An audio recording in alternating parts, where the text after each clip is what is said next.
Donc, je vais avoir la charge de passer après Anne, mais au moins le bon côté, c'est que je vois que les statistiques que tu as montrées sont à peu près les mêmes que ceux que je vais montrer dans les graphiques, donc c'est déjà bon, on s'est pas trompé.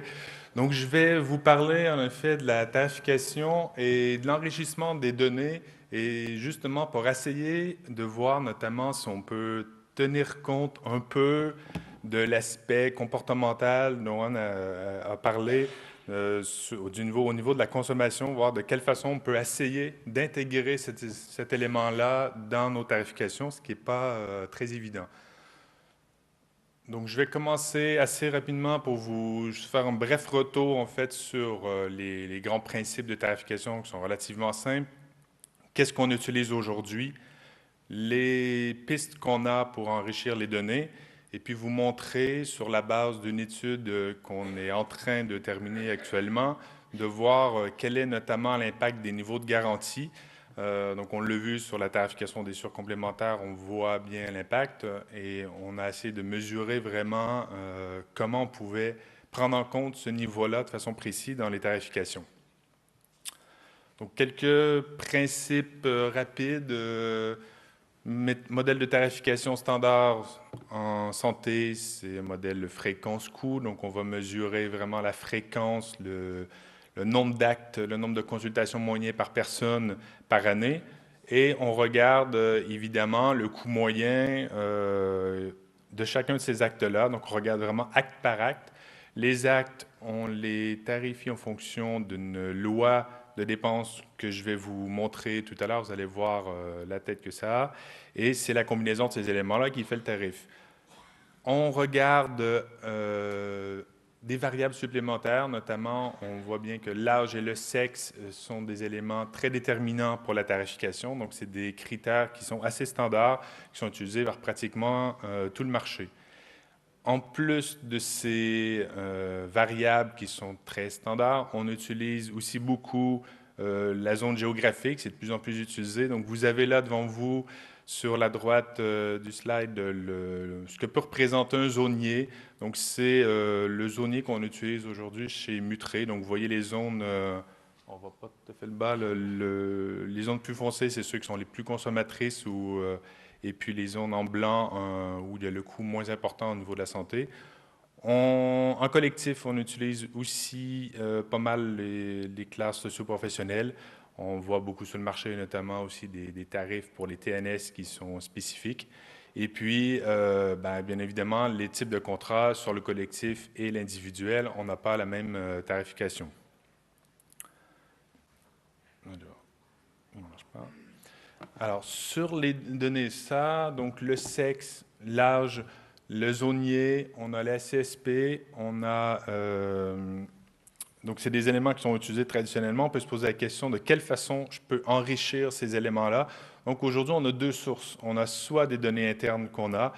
Donc, j'ai évoqué le niveau de garantie que je vais détailler après. On pourrait analyser la qualité de la souscription, le canal de distribution, est-ce que c'est un réseau physique, un réseau Internet, voir s'il y a des comportements différents. On a également toutes les données externes. C'est ce qu'on appelle beaucoup le big data en santé, mais les données externes, donc on a soit la démographie médicale, est-ce que la concentration des médecins ou des spécialistes, par exemple, fait en sorte que le prix est plus bas. Alors, pour votre information, une concentration médicale de spécialistes, par exemple, en région PACA, fait plutôt augmenter le coût des consultations et non diminuer, ce qui va à l'encontre de l'économie. Donc, il y a d'autres données sur socio-économique, notamment le taux de chômage. Est-ce que la richesse d'une région joue? Les données épidémiologiques, comme les données qui sont suivies, par exemple, pour la grippe, est-ce qu'on peut essayer de voir des tendances à ce niveau-là? On peut même imaginer d'utiliser la météo. Donc, chez Mutré, on a fait une étude avec l'Université Pierre-Marie Curie, justement sur ces données externes issues du Big Data. On a regardé est-ce que par des algorithmes d'apprentissage, des nouveaux modèles de tarification mathématique, on pouvait arriver à traduire ces données-là pour expliquer un peu plus les données, les résultats. Aujourd'hui, les résultats sont avérés quand même assez mitigés, parce que les données externes, publiques qui sont disponibles n'ont pas la granularité nécessaire aujourd'hui pour nous permettre d'arriver à vraiment les intégrer dans nos modèles. Et surtout, on voit que les variables qu'on utilise aujourd'hui ont un poids très lourd, finalement, dans l'explication des tarifs eux-mêmes. Par contre, ça nous a amené effectivement à se poser des questions, à savoir est-ce que le modèle coût-fréquence, est-ce qu'il ne faut pas justement le faire évoluer un peu pour essayer de tenir compte de tous ces nouveaux éléments. Et je reviens sur les données, dans tous ces éléments-là, un point primordial, et ça, c'est une réflexion que je vais essayer d'amener en interne dans toutes vos mutuelles, c'est que pour pouvoir faire ce type d'études, il faut bien entendu une qualité d'information et une quantité d'information. La quantité, bon, ça peut dépendre des portefeuilles. En santé, ça va relativement vite. Par contre, la qualité d'information, ça veut dire d'être en mesure, dans vos bases de données, d'avoir toute l'information nécessaire, de pouvoir, par exemple, intégrer dans les bases facilement les niveaux de remboursement. On peut permettre de faire des études sur ces niveaux-là, de coupler avec des bases que vous pouvez avoir d'un point de vue marketing, d'intégrer le plus d'éléments possibles qui viennent des flux de la Sécu, des flux Noémie, et pas juste le strict minimum. Il y a beaucoup d'informations qui ne sont pas utilisées. Et aussi, il y a beaucoup de mutuelles qui n'utilisent tout simplement pas ces données et qui ne traitent pas leurs propres données. Donc ça, je vous invite vraiment à regarder ça, déjà faire des réflexions en interne sur les données que vous avez à disposition déjà. Donc sur ces données, nous, pour pallier à ça, on a fait appel à tous nos partenaires. Donc aujourd'hui, pour mettre en place une étude qui avait pour objectif d'approfondir justement notre connaissance sur le risque santé. Donc on a réuni une quinzaine de partenaires. On aura pu avoir des données sur 1 million de bénéficiaires aujourd'hui, sur la période 2013-2015, qui nous donne un panorama très large pour pouvoir analyser la consommation. Donc, sur la suite, les slides suivants, on a fait un extrait, pour une question d'anonymat et de confidentialité des données, ce n'est pas un portefeuille en particulier, donc ne cherchez pas à voir votre portefeuille si vous y avez participé. Juste quelques éléments pour vous montrer la composition du portefeuille. On a effectivement des compositions de populations différentes, que ce soit sur du collectif ou de l'individuel. On a sur le collectif, effectivement, beaucoup plus d'actifs, donc ce qui nous permet d'avoir tout l'éventail de la population. Et sur l'individuel, on a une concentration de seniors qui est plus importante, ce qui est aussi nécessaire si on veut arriver à tarifer à l'impact des retraités. On voit qu'on est un peu obligé d'utiliser les deux. On ne peut pas utiliser éventuellement que le collectif. Donc, justement, dans les éléments un peu semblables à ce que Anne a présenté, là, vous voyez les frais réels. Alors, je précise que, je pense, contrairement au slide que présentait Anne, ici, c'est que ce que les mutuelles voient passer. On n'a pas les ALD, on n'a pas les hospitalisations qui sont prises en charge à 100% par la Sécu. Donc, c'est ce que les flux que reçoivent les mutuelles.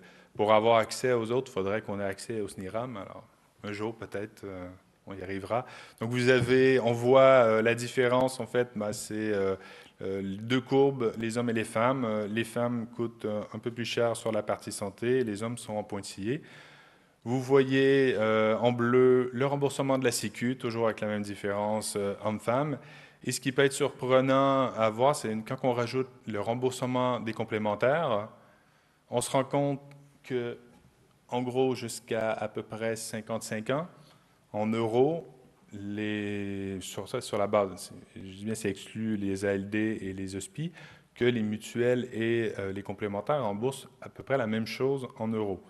Ça peut paraître assez étonnant, mais c'est bien à preuve que finalement la Sécu ne rembourse pas grand-chose sur ces éléments-là. Par contre, elle prend bien en charge sur les grands âges, sur les seniors, sur les retraités, les ALD. Donc là, c'est là vraiment qu'il y a le coût de la Sécu, d'où on peut être que d'accord avec ce qu'Anne a mentionné sur le fait que la Sécu ne pourra pas continuer comme ça. Ce qu'on voit sur la droite du slide, il va falloir que les mutuelles participent un peu. Alors, quelques éléments rapides. Là, vous voyez sur différentes prestations l'évolution des coûts et des dépenses. Vous retrouvez les mêmes graphiques à peu près, les mêmes courbes que les précédentes. Et c'est effectivement la même réflexion que vue précédemment. On a, en fonction de un peu une ligne de vie, d'où on est. Si on est un enfant, un ado, une jeune maman, on est un salarié ou un retraité, on n'a pas nécessairement les mêmes besoins au même moment. Donc, c'est aussi une réflexion à avoir d'adapter les offres en fonction des besoins réels. Et c'est là où, effectivement, on voit que les paniers réglementés viennent en confrontation directe avec la réalité de qu'est-ce qui sont les besoins. Ça, c'est ce qui est consommé. Les gens ne vont pas s'arrêter. Les soins, ils en ont besoin. Donc, ils ne consomment pas nécessairement que en fonction de leur garantie. Et on a exactement les mêmes observations. Sur l'individuel et le collectif, bien, il y a plus de reste à charge en individuel sur les postes dentaires, optiques et appareillage. Là, c'est beaucoup lié aussi au niveau des garanties.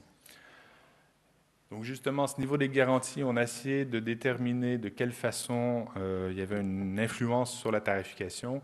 On a fait un zoom sur 3 postes pour l'instant, les généralistes, les spécialistes et les prothèses dentaires. Vous allez voir qu'il y a des comportements assez différents. On a modélisé 3 niveaux de garantie. Une garantie entrée de gamme, qu'on pourrait dire, qui couvre le ticket modérateur, une garantie milieu de gamme qui peut couvrir du 150, 175 et le haut de gamme, tout ce qui est au-delà. Ça, c'était pour le besoin de la simulation. Donc, ce qu'on peut voir quand on regarde les médecins généralistes, donc on vous a mis en rouge ce que vous voyez là. Oups. Ce que vous avez en rouge, ce serait la loi des dépenses qu'on utiliserait si on ferait simplement une moyenne et qu'on ne différencierait pas les lois par les niveaux de garantie. Vous voyez la ligne du bas qui serait finalement la loi des dépenses qu'on observe si on n'a que des garanties bas de gamme et les lignes vertes et mauves qui sont sur les niveaux moyenne gamme et haut de gamme. Donc on voit que bon, sur les généralistes, on a 83% des cas, on est au tarif de convention, donc là-dessus, il n'y a pas de souci. Par contre, on voit que plus la garantie est élevée et il y a des dépassements d'honoraires qui peuvent être assez importants, mais qui sont quand même relativement limités. On va le voir par rapport aux spécialistes tout à l'heure. Donc ça, c'est un des éléments de la tarification. Le second élément va être les fréquences. Donc là, on vous a séparé les fréquences au niveau des hommes, au niveau des femmes. Donc la ligne rouge représente la fréquence moyenne. Et en bleu, on vous a mis en fait la variation. Donc là, le bas, ça va être le niveau entrée de gamme et le haut de gamme. Donc vous voyez que sur les hommes, il n'y a pas une différence énorme, une grande variabilité. Par contre, on observe une fréquence assez variable sur la consommation des femmes en fonction du niveau de garantie. Entendu, ils vont adapter un peu le nombre de consultations qu'ils vont faire en fonction du niveau de la garantie qui est observé. Ça a des impacts assez importants, parce que quand on fait avec ça une tarification et qu'on regarde l'impact par rapport à ce qu'on aurait tarifé sans tenir compte des niveaux de garantie, en tenant compte juste d'un niveau moyen, on voit qu'on aurait, finalement, c'est les 3 résultats en bleu que vous avez. On aurait, en gros, surtarifé le niveau entrée de gamme, non, sous-tarifé, pardon, et sur les 2 autres niveaux, donc niveau 2, moyenne gamme et niveau 3, eux, on les aurait sous-tarifés à la fois de 8 et de 21 Donc on voit qu'il y a un impact qui est quand même assez important et qu'en principe, on voit bien un impact du comportement en fonction du niveau de garantie. Si on regarde la même chose au niveau de la loi des dépenses, sur les spécialistes, là, la tête des courbes ont en gros la même tête. Par contre, la grosse différence, c'est le point d'entrée. On est seulement à 29% des consultations qui seraient au tarif réglementé. Donc, il y a des dépassements d'honoraires, en gros, dans les 2 tiers des cas au niveau des spécialistes. Donc, comme on peut s'y attendre, ben là, le niveau de la garantie va jouer énormément en fonction du coût. Par contre, c'est relativement stable en fonction des âges. Le gros impact est plutôt, comme on l'a vu sur les généralistes, c'est au niveau de la fréquence ou en fonction du niveau de garantie, à la fois chez les hommes et chez les femmes, on voit qu'il y a une variabilité plus importante Donc, encore une fois, on voit l'aspect comportemental qui joue en fonction de la fréquence des coups. Et puis, un peu plus étonnamment, donc si on regarde l'aspect, pardon, j'ai oublié le slide, le résultat de la combinaison des deux, en fait, c'est sensiblement, en termes d'impact tarifaire, la même chose que sur les généralistes. C'est simplement, finalement, la base de coût qui est un peu plus élevée, mais en ordre de grandeur, c'est encore une fois les triangles en bleu. Donc, on aurait surtarifé la partie d'entrée de gamme et puis on aurait quand même assez sous-tarifé les moyennes de gamme et haut de gamme. Donc, on voit qu'il y a une vraie importance en tenir compte du niveau de garantie. Faut voir une chose, c'est quand même, ça complexifie beaucoup les garanties si on doit tenir compte à chaque fois de ces niveaux-là. Parce que là, vous voyez, il y a 9 chiffres, ça veut dire qu'à chaque fois, il faut calculer tous ces éléments-là si on veut déterminer quel est le bon tarif. Et puis sur les prothèses dentaires, alors là, c'est un peu différent. On se rend compte quand on regarde les dépenses moyennes que finalement, peu importe le niveau de garantie, les dépenses sont toujours les mêmes, donc pas vraiment de variabilité. Par contre, quand on regarde la fréquence, alors là, il y a, par rapport aux autres graphiques, on voit que ça explose. Donc, en fonction, là, c'est vraiment le niveau de garantie qui est le principal déterminant, à savoir est-ce que je vais aller faire, là, on est sur des prothèses prises en charge par la Sécu en plus, mais bon, la prise en charge, comme vous le savez, est quand même très limitée. On voit que c'est le déterminant principal pour savoir est-ce que je vais me faire, est-ce que j'y vais combien de fois. Donc là, un impact tarifaire qui est extrêmement important. Donc on voit qu'on pourrait, si on a sur de l'entrée de gamme, si on couvre très très peu, on pourrait baisser le prix beaucoup. Par contre, il faut les contrats haut de gamme, ce qu'on observe quand même assez fréquemment, on voit les dérives, mais c'est lié à l'aspect comportemental des gens qui utilisent vraiment la garantie. Comme on l'a mentionné, par exemple, sur l'aspect optique, on a exactement le même comportement ici sur l'aspect garantie dentaire.